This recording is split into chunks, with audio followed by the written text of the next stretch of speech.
ప్రియులారా, మన ప్రభు అయిన యేసుక్రీస్తు నామములో మీకు శుభోదయం. ప్రభు సమీపంగా ఉన్నాడు.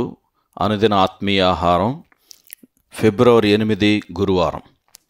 నేటి మన ధ్యాన లేఖనాలు అపోస్తుల కార్యముల గ్రంథం 20వ అధ్యాయం 3వ వచనం, 6వ వచనం, అలాగే 21వ అధ్యాయం 17వ వచనం, 27వ అధ్యాయం 1వ వచనం, 28వ అధ్యాయం 14వ వచనం. పౌలు మాసిదోనియ మీదుగా తిరిగి రావాలనని నిశ్చయించుకొనెను. మేము ఓడ ఎక్కి ఫిలిప్పి విడిచి 5 దినములలో త్రోయకు వచ్చి అచ్చట వారి యొద్ద 7 దినములు గడిపితిమి. మేము యెరూషలేమునకు వచ్చినప్పుడు సహోదరులు మమ్మును సంతోషముతో చేర్చుకొనిరి. మేము ఓడ ఎక్కి ఇటలీ వెళ్ళవలనని నిర్ణయమైనప్పుడు ఆ మీదట రోమాకు వచ్చితిమి. వ్యాఖ్యానాంశం: లూకా యొక్క పరిచర్య 2వ భాగం. వ్యాఖ్యానాంశం: లూకా యొక్క పరిచర్య 2వ భాగం. అపోస్తలుల కార్యములు 16వ అధ్యాయము 8 నుంచి 40 వచనాలను బట్టి చూచినట్లయితే త్రోయ అను పట్టణమే లూకా సొంత ఊరని నా అభిప్రాయం. అతడు త్రోయను విడిచిపెట్టి ఫిలిప్పి పట్టణానికి పౌలుతో కలిసి వెళ్ళాడు. అక్కడ నుండి పౌలు తన సువార్త యాత్రలో ముందుకు కొనసాగగా అక్కడున్న విశ్వాసులను బలపరచటానికి లూకా అక్కడే ఉండిపోయాడని స్పష్టమవుతోంది. కొన్నాళ్ల తర్వాత పౌలు ఫిలిప్పి పట్టణం గుండా ప్రయాణించినప్పుడు లూకా తిరిగి అతనిని కలుసుకున్నాడని అపోస్తలుల కార్యములు 20వ అధ్యాయం 3 నుంచి 6 వచనాలు సూచిస్తూ ఉన్నాయి. ఫిలిప్పి పట్టణంలో తన పరిచర్య కాలం ముగిసిందని లూకా భావించి ఉంటాడు. అందువలనే మేము అక్కడ నుంచి ఓడలో ప్రయాణించాము అని అతడు రాశాడు. ఆ తర్వాత వారు ఆగిన ప్రదేశం త్రోయ కావటం ఎంత ఆశ్చర్యము కదా.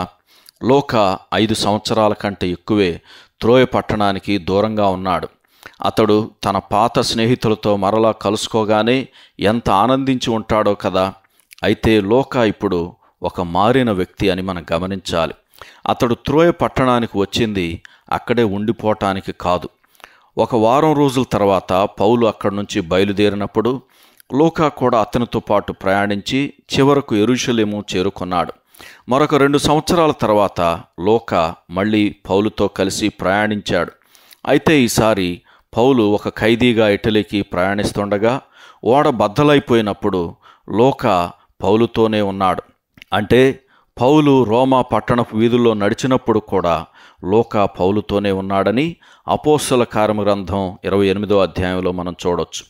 తమ ప్రయాణాల్లో లూకా పౌలుతో ఎన్నో విషయాలు సంభాషించి ఉంటాడు. యెరూషలేములో ఉన్నప్పుడు అతడు ఎంతోమంది ఇతర విశ్వాసులతో కూడా మాట్లాడి ఉంటాడు. పౌలుతోనూ ఇతరులతోనూ అతడు కలిసి ఉండటం వలన పరిశుద్ధాత్ముడు అతనిని వాడుకొని ఒక సువార్త గ్రంథాన్ని, అపోస్తలుల కార్యముల గ్రంథాన్ని వ్రాయించాడు. క్రొత్త నిబంధనలలో రాయబడిన వచనాలలో 3వ వంతు లూకా వ్రాసినవే. అవి పౌలు వ్రాసిన పత్రికల్లోని వచనాల సంఖ్యకు దాదాపుగా సరిసమానం. కొన్ని సంవత్సరాల తర్వాత కేవలం లూకా మాత్రమే నాతో ఉన్నాడని పౌలు తిమోతికి రాసిన 2వ పత్రిక 4వ అధ్యాయం 11వ వచనంలో రాసిన మాటలు హృదయానికి హత్తుకునేవి. ఇతడు ఎంత నమ్మకమైన స్నేహితుడో కదా. ఇటువంటి మాదిరిని అనుసరించటానికి ప్రభు మనకు సహాయం చేయునుగాక. సహోదరుడు స్టీఫెన్ క్యాంబెల్. శుభములతో వందనాలు.